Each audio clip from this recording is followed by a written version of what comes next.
మరి గోపీనాథ్ గారి సతీమణి మాగంటి సునీత గోపీనాథ్ గెలవాలి, ఒక ఆడబిడ్డను ఆశీర్వదించాలి అని చెప్పి మీరందరూ కూడా ఇవాళ బీజేపీకి రాజీనామా చేసి కాంగ్రెస్లో చేరారు. సరే, జూబ్లీ హిల్స్ ప్రజల ఆశీర్వాదంతో 5 ఏళ్ల కోసం గోపీనాథ్ గెలిచారు. దురదృష్టవశాత్తు విధి వక్రీకరించి ఏడాది అర్థంలోనే చనిపోయింది. సరే, ఆ కుటుంబాన్ని నిలబెట్టాలి. పాపం 2 ఆడపిల్లలు ఉన్నారు, పెళ్లి కాని పిల్లలు. గోపీనాథ్కి 2 ఆడపిల్లలు ఉన్నారు. కొడుకు కూడా చిన్నోడు, ఇంకా వాడు కాలేజీకి కూడా పోలేదు. చాలా చిన్న పిల్లలు ఉన్నారు. మరి 3 సార్లు జూబ్లీ హిల్స్ ఎమ్మెల్యేగా ఎంతో మంచి పనులు గోపీనాథ్ గారు చేశారు. సో దురదృష్టవశాత్తు గోపి గారు చనిపోతే ఆ కుటుంబానికి అండగా ఉండాలని బీఆర్ఎస్ పార్టీ వారి సతీమణికి టికెట్ ఇచ్చారు. మరి ఈరోజు ఈ కాంగ్రెస్ నాయకులు ఏం మాట్లాడుతున్నారో మీరందరూ కూడా టీవీలో చూశారు. 2 నెలలు కాలేదు భర్తను కోల్పోయి, ఎంత బాధ ఉంటుంది. పిల్లల పెళ్ళిళ్ళు కాక, పిల్లవాడు చేతికి రాక, అకస్మాత్తుగా సడన్గా భర్తను కోల్పోయిన భార్యకు ఎంత దుఃఖం ఉంటుందో మనకు తెలియదా? ఆ ప్లేస్లో ఎవరమున్నా ఎంత బాధపడతాం. లేదా పిల్లలు పెద్దగా అయినరు, పెళ్ళిళ్ళు అయినాయి, జర మగపిల్లవాడు చేతికి వచ్చిందంటే వేరు. 2 ఆడపిల్లలు ఉంటే పెళ్ళిళ్ళు కాకపోయాయి, మగపిల్లవాడు ఉంటే ఇంకా చేతికి రాకపోయాయి. ఆమె దుఃఖంలో ఏదో కన్నీళ్లు పెట్టుకుంటే కూడా ఆ దుఃఖాన్ని కూడా కాంగ్రెస్ నాయకులు రాజకీయం చేస్తూ ఉన్నారు. ఇది మర్యాదనా? అసలు ఎవరైనా ఒక ఆడబిడ్డను ఆ రకంగా అవమానించవచ్చా? రాజకీయాలు ఉంటే ఏదన్నా మాట్లాడు. 2 నెలలు కాలే భర్తను కోల్పోయి, పిల్లలు చేతికి రాలేదు, పిల్లల పెళ్ళిళ్ళు కాలేదు, ఎంత బాధ ఉంటుంది, గుండె ఎంత బరువుగా ఉంటుంది ఆడబిడ్డకైనా. అది అనుభవించే వాళ్ళకే తెలుస్తుంది. కానీ నిన్న కొంతమంది కాంగ్రెస్ మంత్రులు తన దుఃఖాన్ని కూడా అవమానపరిచే విధంగా నానా మాటలు మాట్లాడుతూ ఉంటే ఎంత విజ్ఞత లేకుండా, విచక్షణ లేకుండా, ఎంత చిల్లర రాజకీయాలు చేస్తుండ్రో మనం కూడా అర్థం చేసుకోవచ్చు. బట్ ఏదైనా ప్రజలు విజ్ఞులు, ప్రజలు మంచి చెడు ఆలోచిస్తారు. ఏం చేసింది కాంగ్రెస్, ఏం చేసింది బీజేపీ, ఒక్కసారి మనం ఆలోచించాలి. తెలంగాణ విషయంలో 2 పార్టీలు, బీజేపీ అయినా కాంగ్రెస్ అయినా, 2 పార్టీలు కూడా తెలంగాణకు ద్రోహమే చేస్తున్నాయి. 2 పార్టీలు ఇవాళ తెలంగాణకు అన్యాయం చేస్తున్నాయి. ఇది ఇవాళ రాష్ట్ర ప్రజలు గమనిస్తూ ఉన్నారు. నేను ఉత్తగా మాట్లాడతలేను. ఇవాళ కాంగ్రెస్ అయినా బీజేపీ అయినా చెప్పుడు ఒకటి ఉన్నది, చేసుడు ఒకటి ఉన్నది. రాహుల్ గాంధీ ఏమంటాడు? మొహబ్బత్ కా దుకాన్ అని రాహుల్ గాంధీ అంటాడు. మోడీ గారు ఏమంటున్నారు? సబ్కా సాత్ సబ్కా వికాస్ అని మోడీ గారు అంటున్నారు. మరి నిజంగా అమలవుతుందా? మొహబ్బత్ కా దుకాన్ అని మాటలైతే రాహుల్ గాంధీ మంచిగానే చెప్తున్నాడు, కానీ జరుగుతున్నది ఏంది? హైడ్రా పేరిట పేదోళ్ళ ఇల్లు గులగొడుతున్నారు కదా, అది మొహబ్బత్ కా దుకానా? పెద్ద పెద్దోళ్ళు ఏమో గులగొట్టలేడు. ఇలా కాంగ్రెస్ నాయకులు పట్నం మహేందర్ రెడ్డి ఇల్లు నీళ్ళలోనే ఉంటుంది, పొంగిలేటి శ్రీనివాస్ రెడ్డిది హైడ్రాలోనే ఉంటుంది, గాంధీ గారి భూమి గవర్నమెంట్ ల్యాండ్ కబ్జా పెట్టుకొని ఉంటాడు. పెద్ద పెద్దోళ్ళ ఇండ్లు అయితే కూలగొట్టలేరు. కానీ పండగ పూట ఆదివారం నాడు రాత్రికి రాత్రి వచ్చి గరీబోళ్ళ ఇండ్లు కూలగొట్టి నేలమట్టం చేసి వేల కుటుంబాలను రోడ్డు మీదకి తెస్తున్నాడు రేవంత్ రెడ్డి. మరి దాన్ని ఎందుకు మాట్లాడాడు రాహుల్ గాంధీ? రాహుల్ గాంధీ నీ మొహబ్బత్ కా దుకాన్ అనేది మాటలకే పరిమితమా? నిజాయితీగా చేతల్లో కూడా ఉందా? చేతల్లో ఉంటే నీ రాహుల్ గాంధీ నువ్వు నీ రేవంత్ రెడ్డిని ఎందుకు అడుగుతలేవు? రాహుల్ గాంధీ రేవంత్ రెడ్డిని ఎందుకు ప్రశ్నిస్తలేవు?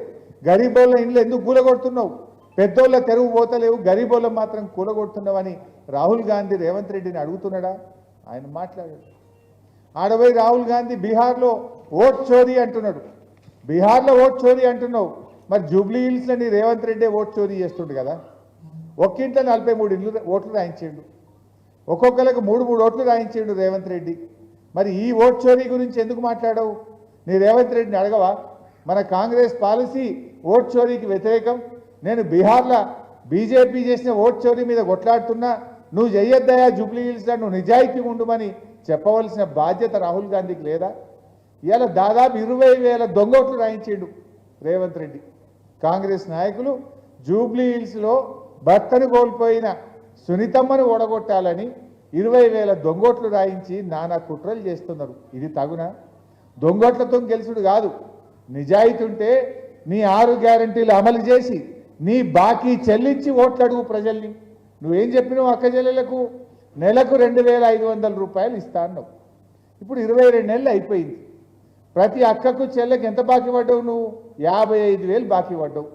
రేవంత్ రెడ్డి దొంగోట్లేసుడు కాదు, నిజాయితీ ఉంటే జూబ్లీ హిల్స్ అక్క చెల్లెళ్లకు ఒక్కొక్క 18 ఏళ్ళు నిండిన ప్రతి చెల్లెకు ప్రతి అక్కకు 55,000 బాకీ పడ్డావు. గదిచ్చి ఓటు అడుగు నీకు తెలివి ఉంటే. లేదు అవ్వ తాతకు 4,000 పింఛన్ ఇస్తా అన్నావు. కేసీఆర్ గారు దోశ ఉంటే 1000 ఎత్తా అంటే 1000 చేసిండు. మళ్ళా గెలిస్తే 1000 2,000 చేస్తా అన్నాడు, బరాబర్ 2,000 చేసిండు. నువ్వేమన్నావు? నేను 4,000 ఇస్తా అన్నావు. ఇంకా 4,000 ఇచ్చి మాట్లాడు. ఇచ్చిండా? ఇయ్యలేదు కదా. మరి ఈరోజు మీరు ఆలోచించండి. ఇవాళ కేసీఆర్ గారేమో మాట అంటే మాట మీద ఉన్నాడు. 22 నెలలు అయింది కదా, 22 నెలలు ఇంటూ 2,000 అంటే ఒక్కొక్క అవ్వకు తాతకు భర్త చచ్చిపోయిన చెల్లెలకు 44,000 బాకీ పడ్డాడు రేవంత్ రెడ్డి. రేవంత్ రెడ్డి నీకు నిజాయితీ ఉంటే గా ముసలోళ్ళకు 44,000 ఇచ్చినాక ఓటు అడుగు జూబ్లీ హిల్స్లో. ఈ దొంగ ఓట్లు ఎందుకయ్యా నీకు? చెప్పిన పని చేయి. నేను కొత్తది అడుగుతలేను, గొంతమ్మ కోరిక అడుగుతలేను. ఎలక్షన్లో కూడా బాండ్ పేపర్ వంచినావు. నేను గద్దె మీద కూర్చుంటే 4,000 పింఛన్ ఇస్తా అన్నావు. 2 ఏళ్ళు అయింది, ఇంకెప్పుడు ఇస్తావు అని అడుగుతున్నా. నువ్వు చేసింది ఏమున్నది? హైడ్రా పేరు మీద పేదోళ్ళ ఇల్లు కూల్చుడు. కేసీఆర్ ఉండగా బస్తీ దవాఖానలు పెట్టి మంచిగా వైద్యం చేపించిండు. బస్తీకి దవాఖాన పెట్టినామా లేదా? 350 దవాఖానలు పెట్టినాం. ఇప్పుడు అందులో పనిచేసే డాక్టర్లకు స్టాఫ్ నర్స్కు 6 నెలలకెళ్ళి జీతం ఇస్తలేదు. అది మూతపడాలేదు. మందులు లేవు. 108 రకాల మందులు మేము పెడితే ఇప్పుడు 20-30 రకాల మందులు కూడా లేవు. ఎర్రగోలి పచ్చగోలి అంతే, అన్ని మందులు బంద్ పెట్టిండు. బస్తీ దవాఖానలు నాగం చేసిండు. డెలివరీకి పోతే కొండాపూర్లో కేసీఆర్ కిట్ ఇచ్చి తల్లిని బిడ్డను రూపాయి ఖర్చు లేకుండా ఆటో కిరాయి లేకుండా ఇంటికాడ తెచ్చినాం. అది బంద్ పెట్టిండు. న్యూట్రిషన్ కిట్ బంద్ పెట్టిండు. బతుకమ్మ చీరలు బంద్ పెట్టిండు. పిల్లల స్కాలర్షిప్లు బంద్ పెట్టిండు. దళిత బంధు బంద్ పెట్టిండు. బీసీ బంధు బంద్ పెట్టిండు. మైనార్టీది బంద్ పెట్టిండు. అన్ని పథకాలు కోత పెట్టుడు తప్ప కొత్తగా ఇచ్చింది ఏమున్నది? కేసీఆర్ 20,000 లీటర్ల దాకా నీళ్లు ఫ్రీగా ఇచ్చిండు. ఇప్పుడు వాళ్ళకి బిల్లులు పంపుడు మోపు చేసిండు. బిల్లులు పంపి నల్ల బిల్లులు పాతయి కట్టురు అని పెద్ద పెద్ద కాయిదాలు వంచుతుండు. ఇంతకుముందు 3 వద్దులకు ఒకసారి నల్లా వచ్చు. బీఆర్ఎస్ వచ్చినాక కేసీఆర్ వచ్చినాక మంచిగా పెద్ద పెద్ద ట్యాంకులు కట్టి ప్రతిరోజు నల్ల నీళ్ళు వచ్చేటట్టు చేసిండు హైదరాబాద్లో. గరీబ్ వాళ్ళకి ఫ్రీగా నీళ్ళు ఇచ్చిండు మన కేసీఆర్. రేవంత్ రెడ్డి రాగానే అంత కింది మీద అయిపోయింది. కుళ్ళు నీళ్ళు వస్తున్నాయి, నల్ల బిల్లులు మోపోయినాయి. పరేషాన్ చేస్తుండు. మళ్ళీ ఇది అర్థమైతలేదా మనకు? అంత మోసం దగా చేసిండు.